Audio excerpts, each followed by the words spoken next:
अगर लड़ाई होगी आगे तो यहाँ और वहाँ की होगी, असली हिंदू और नकली हिंदू के बीच में होगी। ये भक्त जो हैं ये क्या करते हैं? अगर आप भारत माता की जय नहीं बोलोगे तो फिर देखना इसका नतीजा क्या होगा। अहिंसा का प्रतीक है गौ, और उसके नाम पे आप हत्या करते हो ना, तो गौ माता की हत्या होती है, अहिंसा की हत्या होती है, मानवता की हत्या होती है, इंसानियत की हत्या होती है। भारत माता इतनी ही प्यारी है तो जाओ ना सरहद पे लड़ो, उनको बोलो लड़ो, ठीक है ना। भारत माता की जो हत्या कर रहा है सरहद पे, अपने आदमियों को मारने के बजाय वहां जाकर एनिमी को मारो, फिर पता चलेगा कि भारत माता की आप सुरक्षा कर रहे हो। वो हिम्मत नहीं है आप में। तो ये है कि आपकी हिंदुत्व की आइडियोलॉजी ने हिंदुस्तान के लोगों में एक ऐसा भय पैदा कर दिया है कि लोग टेलीफोन पे बात नहीं करना चाहते।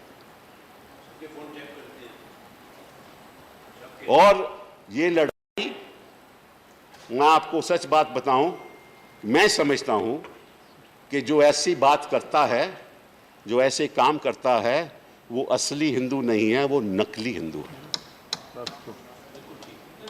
हिंदुत्व का अपमान करता है।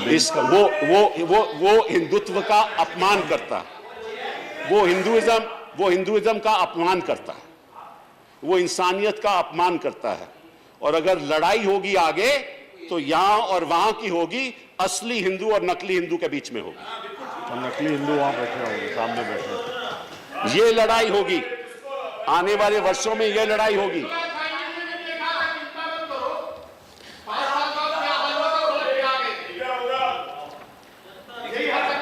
Okay, please. Okay. Yes, yes. मैं आपसे पूछना चाहता हूं, Kapil ji, please.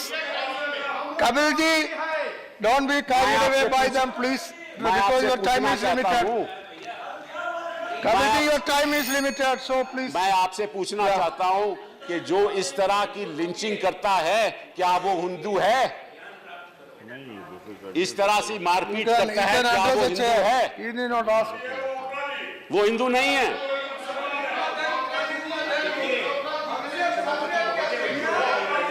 बहुत senior He's asking them questions, so they will react.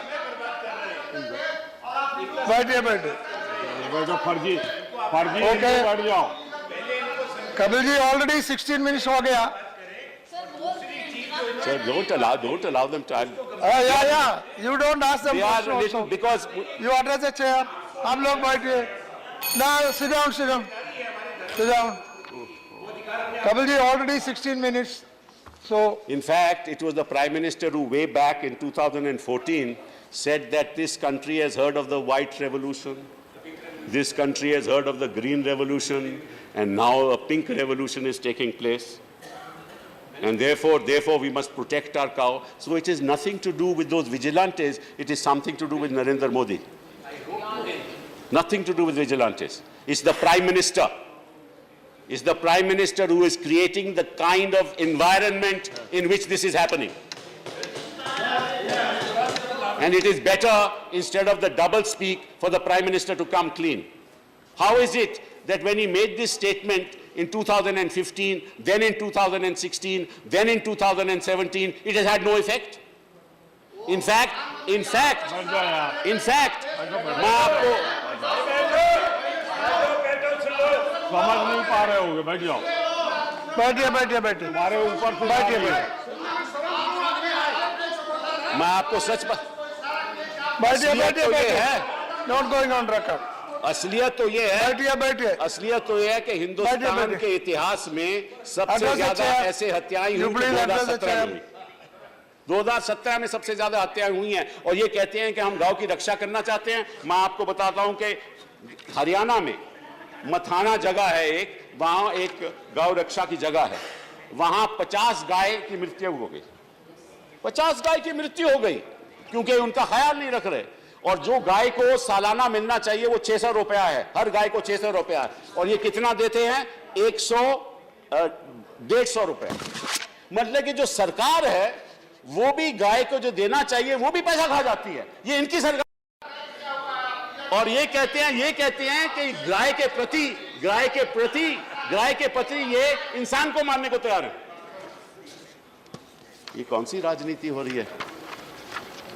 आपको सोचना चाहिए। देखिए, इसमें कोई Okay. असलियत तो ये है, इस देश में अगर हिंसा का वातावरण रहेगा तो ना तो कोई यहाँ इन्वेस्टमेंट आएगी, Okay. कोई इन्वेस्टमेंट नहीं आएगी, और लोग सोचेंगे कि यहाँ मालूम नहीं कब हमारी गाड़ी रोक ली जाए और कब हमारे साथ कोई ऐसा बदसलूकी हो। ये असलियत है। मैं आपको एक और बात बताना चाहता हूँ, महात्मा गांधी ने यह भी बात कही थी। Okay.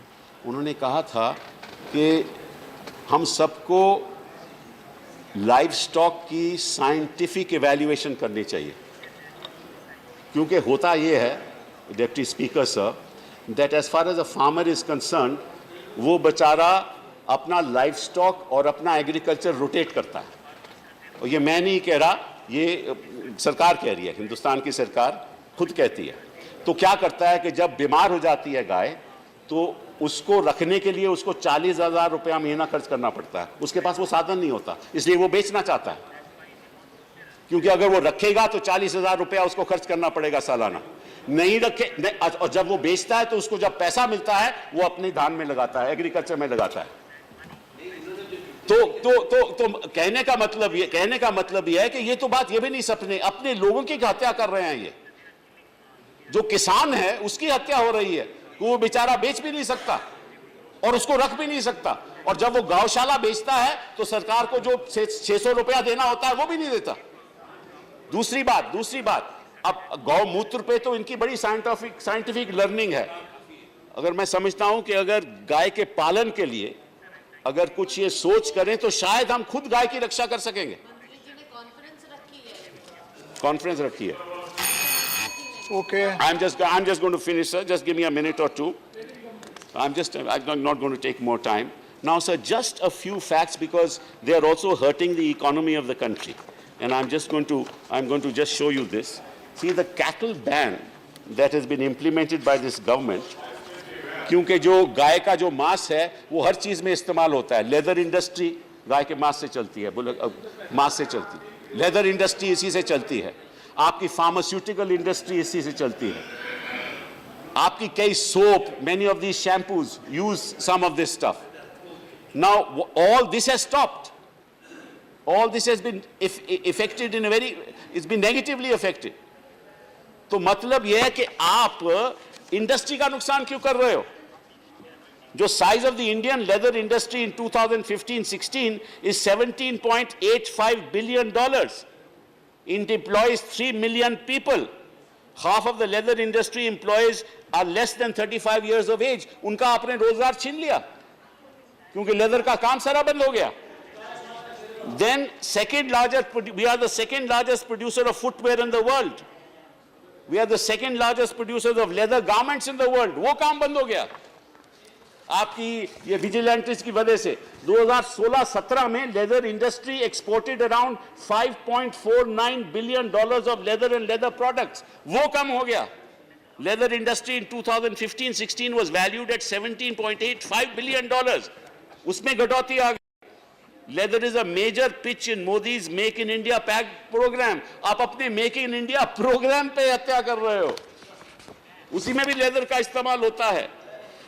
Farmers who own livestock will lose out on two fronts: income from selling livestock as meat and increased cost burden due to maintenance of unproductive cattle. So आपने व्यापार का नुकसान किया, आपकी वजह से और आपके बयानों से इंसानों की हत्या हुई, आप बेरोजगारी बढ़ा रहे हो, आप अपने मेक इन इंडिया के ऊपर हत्या कर रहे हो। आप सोच समझ के आप देखिए, आपने उस दिन नकवी जी साहब ने कहा कि इनके खिलाफ केस लग गए हैं, हमने FIR दर्ज कर दी, हमने कार्रवाई शुरू कर दी। मैं इनसे पूछना चाहता हूं, कुछ ही दिनों में बेल मिल जाएगी और इन्हीं की इन्वेस्टिगेटिंग एजेंसी केस वापस ले लेंगे, क्योंकि मैं तो भैया इनका देख रहा हूं ना, जो ही भी केस होता था उस पर ये यू टर्न करते हैं। तो मुझे बताइए कन्विक्शन कितनी हुई है? ये तो 2015 से 14 से चल रहा है, कोई एक भी आदमी कन्विक्ट हुआ है? इसका जवाब दीजिए। हिंदुस्तान के ही लोग अपने ही भाइयों की हत्या करें। लगभग 97% हिंसा के वाक्य 2014 के बाद हुए। आखिर क्यों? यह सवाल सदन के सभी सदस्यों से अपने आप से पूछना चाहिए। आखिर क्यों? ऐसा क्यों? 2014 के बाद क्यों?